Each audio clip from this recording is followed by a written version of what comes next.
Председателе, во контекст на ова, значи, очигледно дека денеска има една ситуација која што треба да се истражи и за која што треба да имаме конкретни информации што се случи.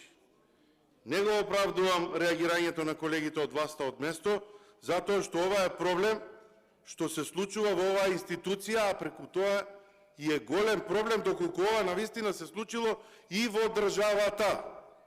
Затоа, председателе, ве охрабрувам и сигурно согласно вашите надлежности ќе преземете обврска да се направи целосна истрага за инцидентот, односно скандалот, доколку е случај на комисијата која што се одржуваше денес, треба да биде за затворени врати, на која што присуствуваат пратеници кои што имаат сертификати од одредено ниво, и доколку навистина се случило вакво нешто, навистина треба да има одговорност.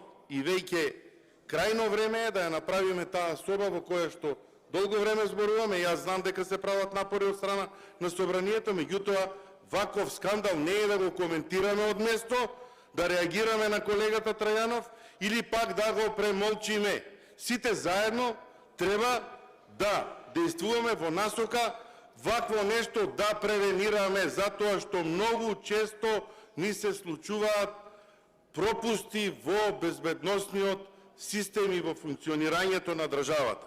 НАТО членка сме, вакви протести не се за толерирање. Ви благодарам. Благодарам и вам. Токму тоа и го зборев.